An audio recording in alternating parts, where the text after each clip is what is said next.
Good morning.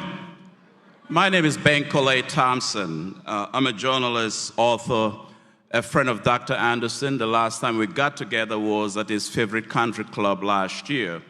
But I also stand before you as a former national board member of the Southern Christian Leadership Conference, Dr. King's organization, which worked with Dr. Anderson with his Albany Movement in Georgia. We are sending away a civil rights leader. The room is too quiet for me. We are sending away an architect of American history. I'm serious. Yes, this is the homegoing of a civil rights leader.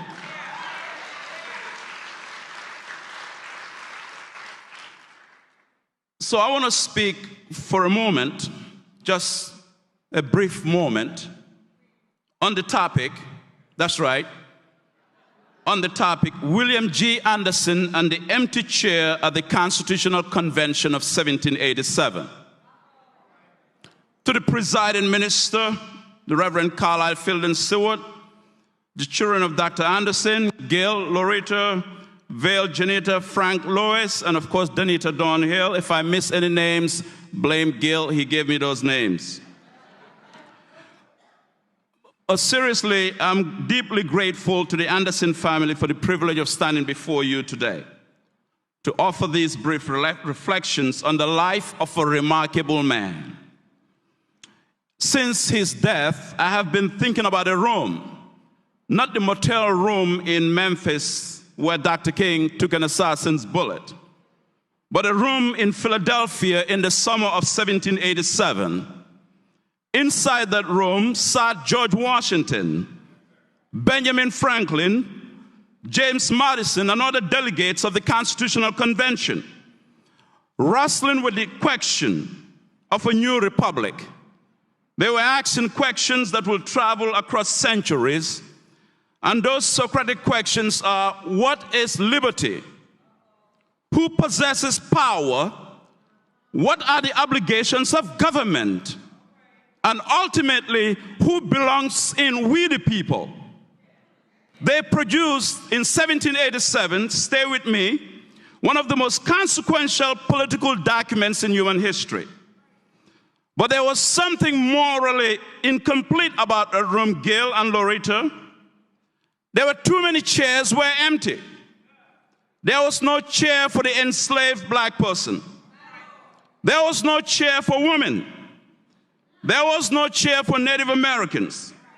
There was no chair for millions whose labor and suffering were already helping build the nation those men were attempting to define. And I submit to you this morning, there was no chair for a man called William G. Anderson. Dr. Anderson was born more than a century later. But I say to you, he belonged in that room in 1787. He deserved a chair because his life possessed precisely the moral imagination that America's founding room lacked. The founders debated representation. Dr. Anderson's life asks, who is missing? They debated power. Dr. Anderson asks, what is power for? They constructed a republic. Dr. Anderson's generation demanded that the republic finally recognize the humanity of those who had been excluded from that room in 1787. And let me be clear, we cannot send away a civil rights leader in 2026 away at the same time we're celebrating the 250th anniversary of the United States without examining Anderson's life, who was just one generation away from slavery. Dr. Anderson belongs not simply to the history of civil rights, but in my opinion, Gail, he belongs to the constitutional history of the United States. Because the Constitution was not completed morally in Philadelphia. Its meaning has been contested and enlarged ever since. It was contested by the abolitionists. It was contested at Seneca Falls. It was contested during Reconstruction. It was contested in Montgomery. It was contested on the Edmund Pettus Bridge. And then it was contested in Albany, Georgia. There, a young physician named William G. Anderson confronted the defining moral crisis of his time. He could have chosen comfort. He chose conscience. He could have healed bodies and remained silent about the sickness of segregation. Instead, he understood that sometimes the physician must also diagnose society. And the diagnosis was unmistakable. America was suffering from a profound contradiction between its creed and its conduct. A nation that proclaimed liberty practiced segregation. A nation that celebrated equality constructed a racial caste system. A nation that called itself democratic forced black citizens to struggle for rights supposedly guaranteed by the Constitution. Dr. Anderson's generation did not reject the American promise because of those contradictions. Their moral achievement was far more demanding. They insisted that America becomes what America said it was. That was the genius of the civil rights movement. It held the nation accountable to its own vocabulary. You said liberty, then let us see liberty. You said equality, then let us experience equality. You said we the people, then let us ask you who exactly is we? William Anderson spent his life enlarging that vocabulary. I had the privilege of knowing him, and one of the extraordinary things about Dr. Anderson was that history seemed almost ordinary around him. The great Judge Dennis Langford Morris just highlighted that. Rosa Parks was his patient. Think about the moral poetry of that. That is called poetic justice. The woman who chose, who refused to surrender, her seat on a Montgomery bus became one of the defining acts of American democracy, was cared for by a physician who had himself helped lead another defining campaign for freedom. Rosa Parks fought over a seat on a bus. William Anderson fought over who deserved a seat in America. Perhaps the struggle for democracy has always been, in one form or another, a struggle over the chair. Gil, Loretta, who gets to sit? Who must stand? Who enters the room? Who remains outside? Who gets heard? Who gets ignored? Who gets counted? And who is told to wait? That is the moral question behind the empty chair. Dr. Anderson once told me that he was a big fan of my work. I thought it was a funny joke. Because here was a man who worked with Martin Luther King Jr., confronted Jim Crow, American apartheid, and lived among some of the most consequential figures of the American freedom struggle, telling me that he followed my work. But he was serious. And then came the call in 2020. He said he wanted me to keynote the 20th annual Dr. William G. Anderson Slavery to Freedom lecture series at Michigan State University. I was surprised and humbled by the invitation. But because I knew the history of that platform, John Lewis had spoken there, Harry Belafonte had spoken there. They were not simply famous Americans, they were moral witnesses to their age. For William Anderson to ask me to enter that conversation remains one of the great honors of my public life. But with time, I have come to understand that the most important thing about that telephone call was not the invitation to speak. It was the assignment.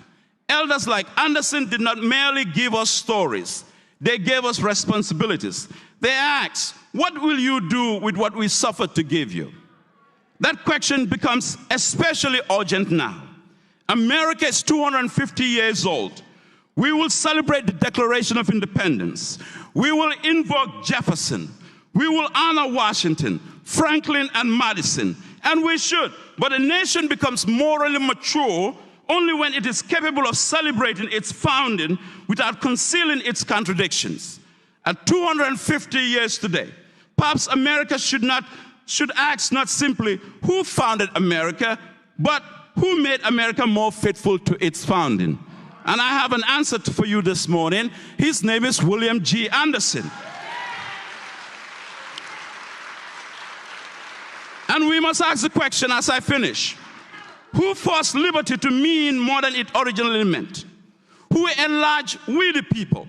Who demanded that America include those whom the original republic left outside the room in Philadelphia in 1787?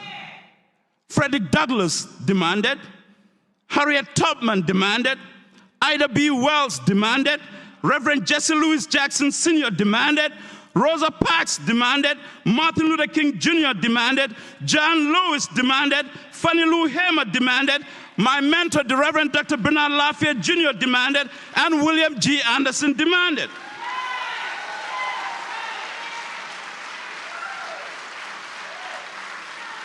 These men and women were not footnotes. Let's remember, these men and women were not footnotes to the American founding. They were not. In a profound sense, they continued the founding, because every generation must decide whether we the people is a closed sentence or an expanding moral proposition. So I think about my 17-year-old son I brought with me this morning, Jelani Bankole Thompson, and his generation. Millions around him around the country. They were born into freedoms for which they never had to march. That is both a blessing and a danger, because freedom inherited without memory can eventually be mistaken for freedom that was inevitable. Nothing about freedom is inevitable. Somebody marched, somebody went to jail, somebody was bitten, somebody lost a job, somebody stood before power and refused to move. Somebody paid the bill before we arrived at the table. We owe a debt to William Anderson's generation, but gratitude is not enough. The only repayment, substantial repayment, Gil and Loretta, is for inherited freedom. It's responsible humanity. Every generation must pull up another chair. Dr. Anderson used to say, if you can't leave the world better than you found it, then we don't need you. That's the entire philosophy of humanity. It asks us to measure life differently. Not simply, what did you acquire? Not about you being the head Negro in charge and getting all these titles. What title did you hold? How close did you get to power? How much power have you accumulated and done for young people, for your own people over the years as you call yourself the head Negro in charge? But what became more just? Because you were here. Who became more free? Because you acted. Whose dignity did you defend? What injustice did you disturb? What door did you open? What chair did you pull up? William Anderson had an answer, and now he's gone. And when an elder finally, like William Anderson, dies, it is as though a museum has disappeared. The documents remain, the photos remain, the archives at Michigan State remain, but the living witness is gone. No, the great theologian John Wesley once declared, and I quote, I look upon all the world as my parish. For William Anderson, Albany was his parish. Albany was his parish. It was there that conscience called him into history.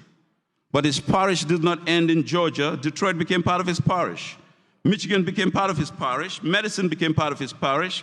Education became part of his parish. Empowerment Church here became part of his parish. And perhaps in the final accounting, America itself was William Anderson's parish, because he understood that there is no geography beyond the reach of moral responsibility. So as I take my seat, I return one more time to Philadelphia, 1787, to that room, to the empty chair. And this time, I imagine William G. Anderson sitting there, a black physician from Albany, one generation removed from slavery, a man who confronted Jim Crow, a man who walked with King, a man who cared for Rosa Parks, a man who healed bodies while helping heal a wounded democracy. And perhaps Dr. Anderson will look around that room at the founders and say to them, you created a remarkable republic, you gave us a consequential constitution, you announced revolutionary ideas, but your moral imagination was not large enough for your own words. Your room was too small. Yes, we was too narrow. Your liberty excluded too many people. And then perhaps he will tell them that, he'll tell them what his 98 years of life demonstrated. America becomes greater every time it makes the room larger. Every time it widens the circle, every time it recognizes and embodies, and it helps somebody refuse to see. Every time it pulls up another chair. William Anderson spent his life making the American room larger. He left Albany better. He left Detroit better. He left medicine better. He left America better. And so to Gil, Loretta, Vale, Janita, Frank, and Danita, your father did something few of us will ever be able to say. He helped heal the nation better than he found it. That is your family's inheritance, but it's also America's inheritance. Rest well, Dr. Anderson. Rest well, my friend. I will miss that booming voice on my voicemail in the mornings. I will miss our conversations. I'll miss all the stories you had to share. You've earned your chair. You've rightfully walked the long walk to freedom in the tradition of Nelson Mandela. You have spoken truth to power in the tradition of Frederick Douglass. May we, now we have the chair, and that chair belongs to us. May we have the moral courage not to leave that chair empty.